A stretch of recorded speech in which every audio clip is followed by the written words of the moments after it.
내가 모발 이식해야 돼? 절개가 맞을까? 비절개가 맞을까? 비용에 대해서 말씀을 드리자면 가 수술 가격이 비싼 이유는 얼마든지 심을 수 있어요. 근데 문제는 심어서 살 수 있느냐.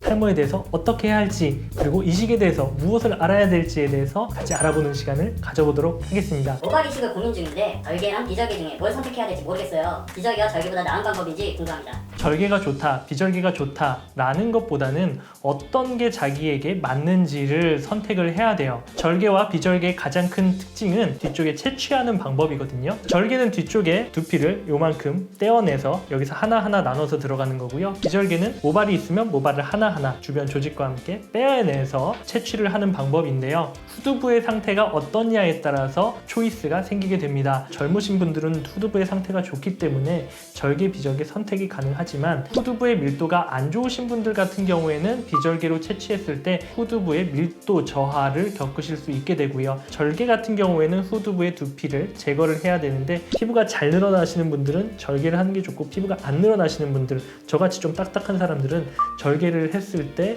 피부에 제한이 걸릴 수 있다. 그래서 그런 부분들 같은 경우에는 비절개를 생각하시는 게 좋다.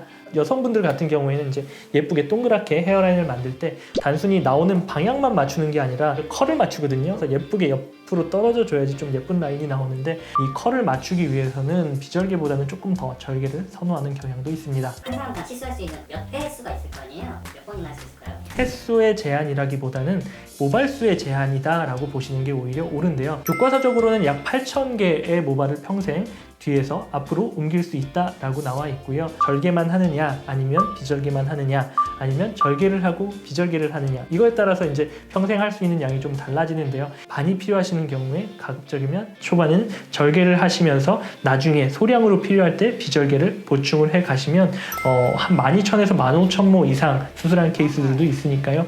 내가 탈모가 많이 진행될 것 같다 라고 하시면 그 부분까지 좀 신경 쓰는 게 좋을 것 같습니다. 모발 이식 후에 관리 같은 걸 꼼꼼히 해야지 생착률이 오른다고 하던데 관리하는 팁 같은 게 있을까요? 생착률의 굉장히 중요한 시기가 언제까지냐면은 한 달까지는 꽤 중요한 시기라고 생각을 하시면 됩니다. 머리카락이라고 생각하시고 두피라고 생각하시면 심어놓고 끝입니다. 뭘로 꼬매놓는 게 아니기 때문에 상처가 아물면서 딱지가 생기고 거기를 가려워서 긁는 분들이 꽤 계시는데요. 그렇게 긁다 빠졌을 경우에 모낭이 같이 소실됐다면 심은 머리가 안 나는 경우가 생길 수 있으니까요. 그런 행동들은 가급적이면 자제해 주시는 게 좋고요. 무엇보다 중요한 게 모발을 심었을 때 혈관을 어떻게 잘 만들어 주느냐가 초기의 생착에 큰 관건이 되게 됩니다. 흡연이 새로운 혈관의 생성을 방해하거든요. 적어도 한 달까지는 흡연은 가급적이면 좀 삼가해 주시는 것을 추천드립니다. 술은 관련이 없을까요? 술 자체에서는 문제가 되지 않는데요. 술을 드시면 이제 얼굴이 빨개지죠. 혈압이 좀 올라가고요. 혈관이 확장되게 됩니다. 혈관이 늘어난다, 그리고 이 압력이 높아진다 라고 했을 때 이 머리카락을 밀어서 올릴 수 있습니다. 수술하고 한 달까지는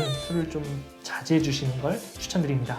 탈모약은 모발 이식 여부와 상관없이 꼭 계속 챙겨 먹어야 되는 건지, 아니면 약을 좀 줄여도 되는 건지. 그냥 예뻐지려고 했다, 나는 탈모가 아니다, 그러면은 탈모약 안 드셔도 되는데요. 나는 탈모다 했을 때는 탈모약 드셔야 돼요. 지금 빠진 거는 수술해서 채우는 거고요. 앞으로 빠질 거는 약으로 맞기 때문에 앞쪽에 M자만 여기 심었는데 뒤에가 진행했다? 그럼 진짜 피콜로가 될 수 있어요. 지금은 이제 절개라든지 추가 이식을 통해서 사실 그런 부분들은 극복할 수 있습니다. 모발 이식 시술한 지 지금 한 달밖에 안 됐는데 빽빽하게 심었거든요. 근데 어느새 다 빠진 거예요. 실패한 건가요? 나무를 한번 옮겨 심을 때 나무 잎사귀가 떨어졌다 다시 나는 것처럼 모발도 마찬가지로 옮겨 심게 되면 쇼크를 받고 해인기를 거쳐서 휴지기로 넘어가죠. 휴지기로 갈 때는 모발을 뱉어내고 쉬기 때문에 이 안에 모낭은 잘 살아있게 되는 거고요. 그랬을 때는 우리가 빠진 모발을 보고 이 모발에 모낭이 같이 붙어 있지만 않다면 나중에 다시 잘 올라온다. 팁을 하나 드리면요. 한 달 동안 빠지는 동안에도 사실은 이 모발 자라거든요. 그래서 이식하고 나서 한 달 동안 모발이 좀 자란 것 같다 라면은 모발이 살아있을 가능성이 굉장히 높고요. 그게 아니라 안 자란 상태에서 그냥 가만히 있다? 수술한 병원에 찾아가 보시는 것도 나쁘지 않을 것 같네요. 수술한 지 며칠이 지났는데 아직도 통증이 있습니다. 실밥을 제거하면 덜 아플 거라고 했는데 하루 종일 욱신거리고 시술이 잘못된 건지 궁금합니다. 수술을 이식한 부위에는 거의 통증이 없고요. 뒤쪽에 후두부 같은 경우에 절개를 했거나 비절개를 했거나 뭐 상관없이 후두부는 조금 아파하시는 분들이 간혹 계세요. 특히나 이렇게 절개를 했을 때 뒤쪽에 이제 봉합사의 매듭으로 인해서 좀 불편해하시는 분들이 계신데요. 우리가 베었다고 한번 생각을 해볼게요. 이게 안 아프다 그러면 오히려 이상한 겁니다. 건드리지 않으면은 평상시에는 거의 통증을 많이 못 느끼시고요. 대신에 건드렸을 때는 그래도 조금 어느 정도 불편감이라든지 통증이 있다. 누워서 주무실 때 베개에 그 매듭들이 살짝 걸리면서 불편해하시는 분들이 간혹 계시는데요. 그런 분들 같은 경우에 목베개를 베시면 훨씬 더 편하게 주무실 수 있다라는 팁을 하나 드리고요. 모발 이식 후에 새로운 헤어스타일을 시도해보고 싶은데 염색이나 이런 거 언제부터 할 수 있는지. 젊은 분들이 새로운 헤어스타일을 하기도 하지만 나이 드신 분들이 뒤쪽에 이제 흰머리가 많은 상태에서 이식을 하면 흰머리를 심으면 흰머리가 나고요. 검은 머리를 심으면 검은 머리가 나고 곱슬머리를 심으면 곱슬머리가 나고 직모를 심으면 직모가 나는데요. 정수리 하신 분들은 실제로 정수리 볼륨이 많이 줄기 때문에 파마를 많이 하시거든요. 대략적인 기준은 한 달로 잡으시면 됩니다. 한 달이 지나시면 파마라든지 염색이라든지 그런 것들 얼마든지 가능하시고요. 짧은 머리를 좋아하는데 포마드나 투블럭 같은 짧은 머리를 모발 이식 때문에 이제 흉터가 보일까봐 티가 많이 나지 궁금합니다. 젊기 때문에 투블럭도 하고 싶고 군인들도 마찬가지로 머리가 짧은데 수술을 하면 혹시나 문제가 되지 않을까? 절개가 아니라 비절개 해야 되는 거 아닌가요? 라고 생각을 하시고 이야기를 하시는데 흉터 위로 머리카락이 안 난다는 게 문제가 되는 거죠. 흉터는 이 위에 생기지만 밑에 모낭이 있기 때문에 이 위로 머리카락이 나오게 하는 최소 흉터 봉합법이라는 방법을 쓰면요. 흉터는 있지만 그 위로 머리카락이 자라서 크게 신경이 안 쓰이게 되는 부분들이 있고요. 해병대 같은 경우에 내가 완전 삭발을 하겠다 라면은 머리카락이 나 있을지라도 흉터는 보이기 때문에 그런 분들 같은 경우에는 비절개로 하시는 것을 추천을 드리고요. 되게 2에서 5mm 정도 투블럭을 하는데 그런 데 대해서는 크게 걱정을 안 하셔도 된다 라고 생각을 하시면 됩니다. 모발 이식도 형제라든가 뭐 아버지한테 이식을 해준다든가 이런 방법은 불가능합니다. 네, 가능합니다. 얼마든지 심을 수 있어요. 근데 문제는 심어서 살 수 있느냐는 조금 다른 문제예요. 우리가 타인의 것들을 이식을 하면 면역 반응이 일어납니다. 거부 반응이 일어나고요. 신장 이식을 했을 때도 드라마에서 보면 이 신장은 10년만 쓸 수 있습니다. 그런 얘기들이 나오는데요. 그럼에도 불구하고 신장 이식을 하신 분들은 대개는 면역 억제제를 먹죠. 그래서 면역을 최대한 줄입니다. 근데 대신 면역 억제제를 먹으면 그만큼 세균이라든지 외부의 공격에 대해서 저항력이 떨어지는 거고요. 만약에 다른 분들의 머리카락 이식을 받았다라고 하면 면역 억제제 드셔야 됩니다. 면역 억제제 드시다가 잘못 감염되면 정말 죽고 사는 문제가 될 수 있습니다. 그리고 자기 머리가 아직 많잖아요.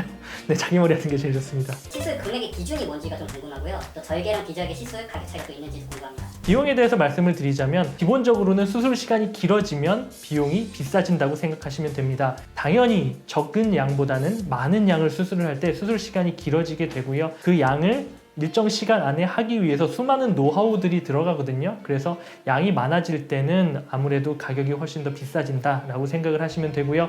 절개와 비절개에 대해서 고민하시는 분들도 마찬가지로 비절개가 수술 가격이 비싼 이유는 비절개의 테크닉적인 부분들도 필요하겠지만요. 비절개가 절개보다 약 1.5에서 한 2배 정도 시간이 더 걸리게 됩니다. 그렇기 때문에 비절개가 당연히 그 정도는 비싸지 않을까라고 생각을 하고 접근을 하시는 게 맞을 것 같습니다.